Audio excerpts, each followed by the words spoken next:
అంటే స్వాగతించారు sir sir తర్వాత రేవంత్ రెడ్డి గారు మాట్లాడుతూ కేసీఆర్ గారు బీజేపీతో కలం అని దేవుడి మీద ఒట్టేసి చెప్పాలి అని అంటున్నారు సార్. దాని మీద ఎలా స్పందిస్తారు?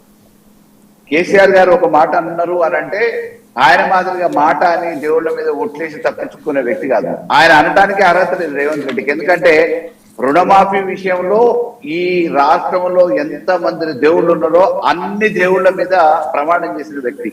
ఇంతవరకు మామూలుగా ఆ రోజేమో అందరికని అన్నాడు, తర్వాత అధికారంలో రాగానే కుటుంబంలో ఒక్కళ్ళకి అన్నాడు, ఆ తర్వాత ఒక సీలింగ్ పెట్టేసిండు. కాబట్టి ఆయన మాదిరిగా మాట తప్పి దేవుళ్ళ మీద ప్రమాణం చేసిన తర్వాత కూడా మాట తప్పే వ్యక్తి కేసీఆర్ గారు కాదు. ఏ మాట అయితే అన్నారో అది త్రికరణ శుద్ధితోని ఆత్మవిశ్వాసంతో మాట్లాడతారు. కాబట్టి దేవుని మీద ఒట్టు కంటే ఇంకా ఎక్కువ పనిచేస్తుంది ఆ మాట, దాన్ని కట్టుబడే ఉంటుంది. అందులో ఎటువంటి అనుమానం రేవంత్ రెడ్డికి అవసరం లేదు. సార్ ఫైనల్ గా ఏం చెప్తారు? బీఆర్ఎస్ యొక్క భవిష్యత్తు ప్రణాళిక ఎలా ఉండబోతుంది?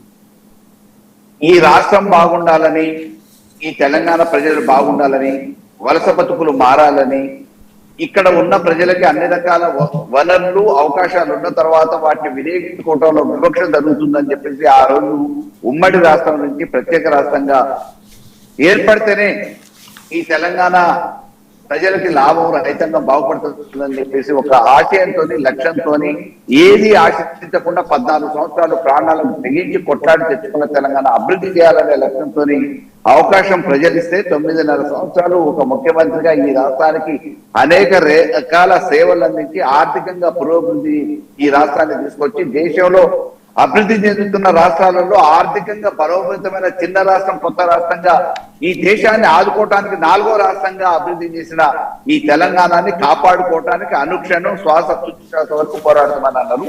అదే క్రమంలో ఈ తెలంగాణ సాధించిన పార్టీగా అభివృద్ధి చేసిన ప్రభుత్వంగా ఈ రాష్ట్రంలో జరుగుతున్న ఇబ్బందుల్ని ఎప్పటికప్పుడు ప్రజల్ని చైతన్యం చేయడంతో పాటు పోరాటాలు చేశారా ఈ ప్రభుత్వాన్ని గద్దె దింపడానికి, మళ్ళా తెలంగాణని రక్షించుకోవడానికి, తెలంగాణ ప్రజల ఆత్మగౌరవం పెరగడానికి, ఉపయోగపడటానికి వారు అనేక రకాలుగా వారికి ఉన్న శక్తియుక్తులన్నింటినీ కూడా దారబోయడానికి సిద్ధంగా ఉన్నారు. ఆ క్రమంలోనే ఒక పార్టీ అధినేతగా మా అందరికీ కూడా చేయడం జరిగింది.